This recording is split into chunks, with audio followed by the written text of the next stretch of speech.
Hey guys, how's it going? Today we're going to talk about Euler's Oracle risk rating system and generally what kind of risks do Oracle pose to a lending protocol. Now, I've written this article about 2 weeks ago, but I thought I'd just film the video to go a bit more in depth. But long story short though, lending into anything with an Oracle rating below B is extremely risky. Keeping that in mind, let's go to the website, app.euler.finance. Here you can see all the lending pools that you can lend into. USDC, WFDI, going all the way down. Now, you might notice these letters next to the lending pools, right? These are Oracle ratings. They go from the highest quality, A, to the lowest quality, F. But what exactly is an Oracle anyway? So, an Oracle is simply something that tells you the price of an asset. That's it. How do you know what the value of something is? Something has to inform you about that, right? And on the stock market, it's probably market makers, or if you download the data, it's some sort of API provider. But ultimately, someone has to tell you what the price of something is, and that is a very important conversation in DeFi especially. But you know what? When people talk about oracles, they instantly think about DeFi hacks. I would argue actually that the biggest Oracle hack actually occurred in TradFi. So if you look at LIBOR scandal, that was a classic Oracle attack. So for those of you that don't know, LIBOR is a interest rate, and it is the interest rate that is a basis of trillions of dollars of derivatives and loans and fixed income products. And the way it works is basically, as you can see here, it's a benchmark used for pricing of loan derivative products. It is formed using reference interest rates submitted by participating banks. The banks being the big boys, JP Morgan, Citi, Royal Bank of Scotland, Deutsche Bank, all sorts of guys. And what they have to do, they need to submit their version of the interest rate.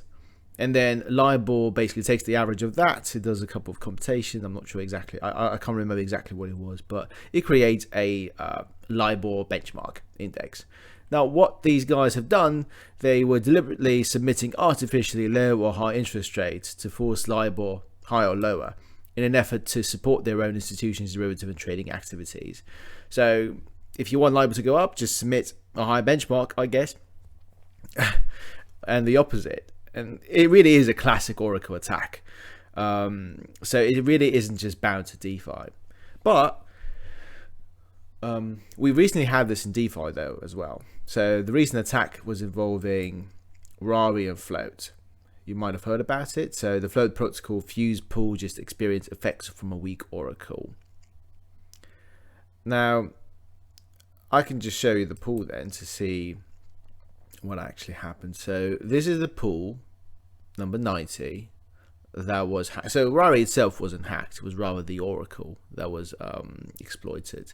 So here in the Rari you can see the list of collateral assets that are used in the pool, one of them being bank, float, there's FEI, USDC. Using those collateral assets, you can, if you deposit that, you can basically borrow things. You see, the problem was one of these assets called float was deliberately kind of attacked in order to drain pools. What happened was basically, if the price of float is, let's say, $1 and you deposit that $1, you can borrow a certain amount of money against it, let's say 60 cents worth of Ethereum. See, the thing is, if I pump the price of float from $1 to $1 billion, now I can borrow let's say $600 million worth of Ethereum rather than 60 cents, and I can take all that and run away with it, simply because the Oracle of float has been compromised. And that is basically exactly what happened. So if you look at the Etherscan, let me load these two. But basically what the attacker did, he manipulated the price of float in Uniswap V3. He deposited $47 worth of ETH. He bought float, made it go up in price, and did what I just told you. Now, how was he able to do that? I'm going to go later in a bit more details in terms of the actual attack, these attacks, but the most important point is that there was lack of liquidity. So you can see here, this is the pool that the Oracle was based on. It's called USDC Float. It has $580,000, which is actually pretty neat. It's pretty decent size. But the problem is, when you look at the liquidity profile here, if it lets me load it. Actually, yeah. In the meantime, you can see the attack. So swap USDC for float, which was the actual, I think that was the pump, and then the opposite. Oh, there you go. So you see, the problem is there was liquidity. This $580,000 is spread around a certain range. It goes from here until here, 1.7374. But the problem is there's nothing beyond that. So to the upside, there's literally zero float locked in. What this means is, effectively, the attacker bought float for USDC. He drove it all the way here, which cost him money. But beyond this, really, he could just push it to any price he wants to. He could push it to $1 billion because there's no liquidity locked in. So he made the price of float artificially look like billions or infinite. And he pushed it to the point where he could just borrow anything against it and drain the pool. I think the pool lost like $1 million or so. Now, if an arbitrage bot came in and wanted to arbitrage the price back to normal, there would be no incentive to do so, you see, because if he did, the slippage is too big because there's no liquidity. If an arbitrage bot comes in and sees the price is $1 billion for float and he sold it, the actual price he'd be executing at would probably be 1.74 because that's where liquidity is. See, that's the issue. If there's no liquidity, it's easy to manipulate, and that's exactly what happened.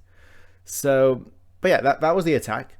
Now let's talk a bit about Euler, what we do in terms of pricing, how we prevent attacks like this from happening. If you look at the parameters of Euler, if you look at Uniswap specifically, sorry, pricing parameters, there you go. We're using Uniswap v3 TWAPs. So when you activate a market on Euler, if let's say you want to activate SNX, you click activate, and it basically starts looking for a Uniswap v3 pool that corresponds to SNX versus Ethereum. Ethereum is the quote price. Why? Because it's the most decentralized asset out there. It looks for the first existing 0.3, 0.05, 1% fee level pool. But the thing is, it doesn't just take the spot price. Like, it doesn't look, if we used float for pricing, we wouldn't actually take the price of USDC float. We take the TWAP, and the TWAP is kind of like a moving average, basically. It is it's not arithmetic. It's not arithmetic. It's a geometric moving average, but it's a similar concept. So if I went to a chart like this, just to explain the concept of the TWAP, this is a candlestick chart. Just for those that don't know, if you look at any candlestick represents 30 minutes worth of price for PIVX versus Bitcoin. This guy basically opened at this level. It went as low as this. It went as high as this, and then closed here. This guy, on the other hand, because it's green, so that was positive. This one's the opposite. It starts here, it goes as high as this, goes as low as here, and closes around here after 30 minutes, right? Now, this is the price of PIVX, but what is the moving average of PIVX? There you go. This is the 30 length moving average of PIVX. What this basically means is the moving average is the average price of the previous 30 candles, and it's rolling. So the moment if we start here, this is the average of the previous 30 candles. The next one is the average of the previous 30 candles. So it moved by one candle, right? And you can see that it closely monitors it, although there is a lag. And you might wonder, why the hell would we be using a lagging indicator like a TWAP? And the reason is the following. This was a day where there was manipulation going on. They were pumping it in some Telegram groups. I think I remember, if I remember correctly. And the thing is, they've been able to pump it as high from low to bottom by 230%. So if your lending protocol used this as collateral, you'd be able to basically borrow a lot more against your collateral called PIVX than you normally would be able to, because these guys manipulated it. But had you used a TWAP, it would have barely budged. And that's the whole idea behind a TWAP. Now, it might lag, which is inconvenient at times, but it is very hard to manipulate compared to the actual spot price. You know, if I go to let's go here. If I go to the app, to the swap function of Uniswap, if I really want to push ETH versus DAI, you can see compound, right, versus DAI. Sorry, compound versus Ethereum. If I push it long enough, I can move the spot price by basically 91%. All I need is to put $19 million worth of compound in. I need to sell that. Just give it a sec. Anyway, point is, with enough effort and money, you can move a spot price to basically anything. And the TWAP is a lot harder to manipulate, and that's why Euler uses the TWAPs. Now, the thing is, though, the Rari pool actually used a TWAP as well. So you might wonder, so what are you saying, Seraphim? Is it pointless to use a TWAP as well? No, a TWAP is useful if the liquidity profile is appropriate, which it wasn't in this case. So what happened was he pushed the price, the attacker, so high that the TWAP, it followed the spot price. It eventually converged, just as it did on the charts. You know, if you look at the price here, the price eventually goes down, and the TWAP follows it eventually as well. So with enough time, the TWAP will catch up with the spot price, although not immediately. And because the price was elevated for a long time and nobody had the incentive to arbitrage it back, the TWAP was staying elevated for a long time, allowing the attacker to drain the pool. So yeah, pretty much that's what happened. However, that is given this liquidity profile. If you look at something better like USDC versus ETH, which has a very decent liquidity, but not only that, it does have a liquidity that is a lot more spread out, you're going to see, again, if it allows me, yeah, you're going to see a lot better liquidity on both sides, which means manipulating the price would be very, very difficult. And even if you were able to push the price to some ridiculous level, so let's say we have it here, if you were able to push the price all the way to the white line, somebody immediately would argue back, right? Somebody immediately would just say, this is, okay, so this is 3.3354, right? So if you push Ethereum price higher to, let's say, 4,000, right? If it were there, somebody would have just bought Ethereum on some other exchange or Uniswap V2 and sold it here at 4,000 and cashed in, and you know, it would have been that. So a liquidity, if the liquidity profile looks like this, where it is more spread out, the chance of manipulation that happened with float decreases exponentially, because it is very difficult to defend an attack against arbitrage bots. But let's generalize this a bit from a lending protocol perspective. So I have three scenarios. One is no manipulation because the oracle is good. The second is manipulation of the collateral, which is what occurred with float. And the third is manipulation of the borrowed asset. Now, in the first scenario, the good oracle scenario, the off-chain collateral value that you deposit let's say it's Ethereum, is $100. The off-chain borrowed asset value, let's say you borrow XYZ, the value is $60. So your 0.6, your effective factor is 0.6. You have more collateral than you have borrowed assets, and because the Oracle is high quality, it has matching TWAP values. The TWAP says the value coincides with the off-chain value. Everything's great, right? Now, what happens if there's a bad collateral Oracle scenario? Let's say Ethereum is easy to manipulate and make it look like different from the actual price. So if you can push the TWAP collateral value by buying lots of Ethereum, let's say on Uniswap, and allowing the TWAP to catch up with the spot price and make it look like it's $1,000 worth, now you can borrow against it $600 worth of XYZ, and voila, it's an attack. And it would, I think I have it a bit, have it written down here a bit better. So yeah, you pump Ethereum, borrow lots of XYZ, sell XYZ on the market, and you earned a bit of cash. A third scenario is where the borrowed asset is actually has low collateral, has a bad Oracle, and people don't talk about it too much, but it's a valid concern.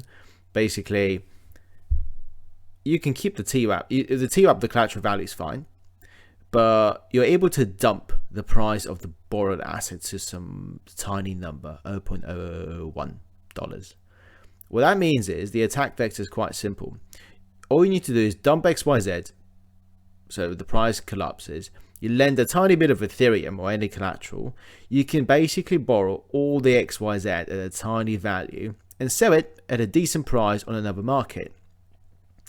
And this is something one could do with, actually, surprisingly, you can do that to quite a few assets that are quite liquid and well known and have high market caps. But on V3, they have low liquidity, so you could kind of easily do that and sell it on decent exchanges. So that's a very kind of prominent risk.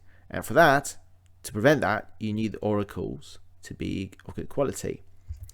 Now, just for the sake of it, let's just look for different pools and see how easy they are to manipulate. If you look at different pools in Uniswap, I kind of, for the first example, let's just take Compound. This is the pool that highest liquidity pool versus Ethereum you have on UniV3. Has $20 million, which sounds really, really nice, but there is a bit of a problem, namely the liquidity profile.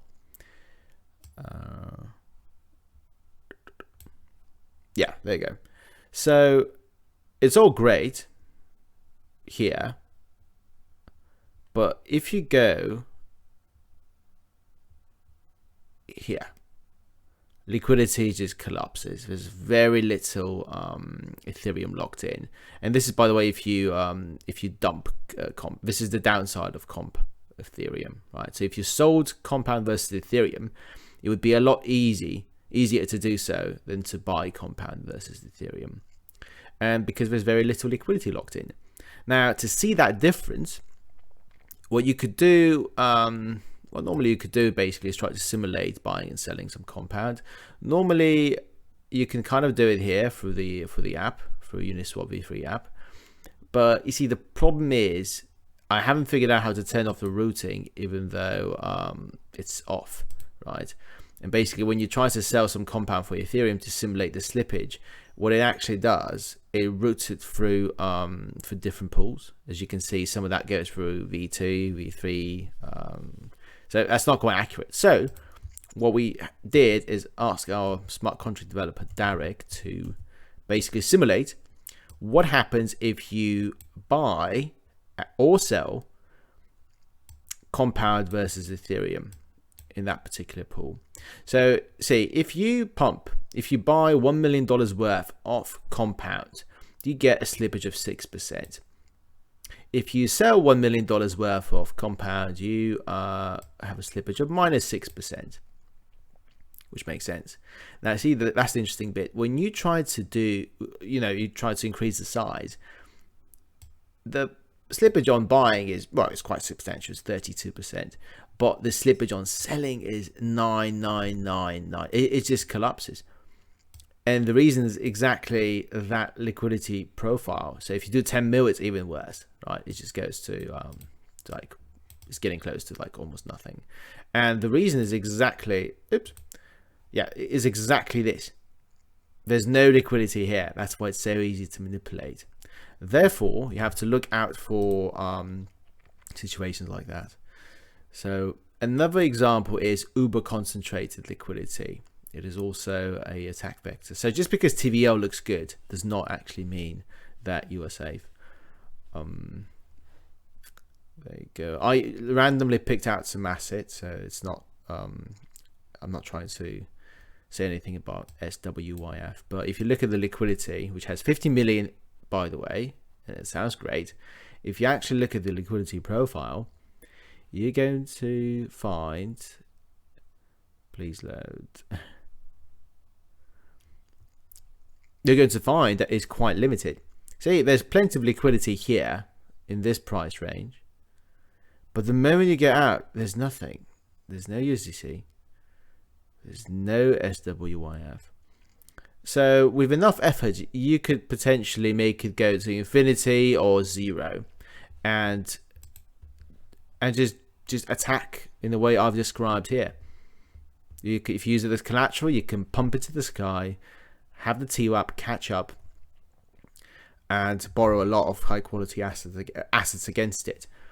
Or if it's a borrowed asset, you could push it to almost zero, borrow all that and sell it on a more liquid exchange. So yeah, these are the things to think about.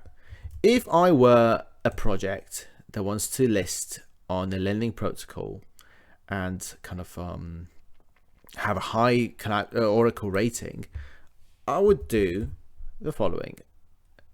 Pax Ethereum is probably a very good example. They have $24 million locked in. But crucially, if you have a look at the liquidity profile, it's very spread out. At least here. Basically, ideally, provide liquidity to the entire Uniswap v3 range. And that way you make the attack a lot more costly and very difficult to defend, because if I push the price from here to here, an arbitrage bot can come in and easily sell it with kind of relative little slippage and just cash in. So it is very important that you provide full range liquidity if you want to have a high Oracle rating. Now, how exactly does the Oracle rating work on Euler? We created like a quick version of it, just to warn you degens about lending into Oracle, into pools with weak oracles. This is the methodology that is currently applied. It's quite simple. Basically, it has a rating. There's a cumulative rating, and it goes from A to F, from prime to extremely risky. Anything below B is like dangerous. Expect total loss of funds. The way it's calculated is threefold. First, we calculate how much TVL is locked in, and we give it a number. Now, as we have seen, TVL alone is not enough. You need to actually know what the slippage is, right? If you dump enough size. Well, what you really want to know basically is how much zero liquidity zones are there. But a proxy for that is basically approximating the slippage for a 1 million buy order on Uniswap. If it's huge, that means there's a lack of liquidity. If it's little, that means there's plenty. And the same for dumping, if you sell that $1 million worth of XYZ. Now, this is not ideal, as you have seen from the video, because what you really want to know is, what is the cost of attacking a pool? What is the cost of keeping the spot price at a level so that the TWAP converges with it? And you have to take into account basically the current liquidity profile around the spot price. You have to think about what is the cost of what is the profit from arbing it, so the cost of defending it from the arb.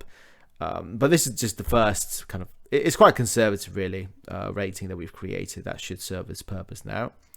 The next steps is basically what we're working on now is estimating the cost of attack. What is the cost of attacking a, let's say, DAI pool? How much money you need to drain the entire thing? If it's 20 million, whereas the pool is $10 million worth, I guess it doesn't make so much sense. If your pool has 100 million, but it just costs 1 million to manipulate the price, it's a very good trade. So these are the things we're thinking about now. Anyway, I hope this was marginally useful to you. If you've got any questions, just feel free to send me something on Twitter or Telegram, and yeah, let me know what you guys think.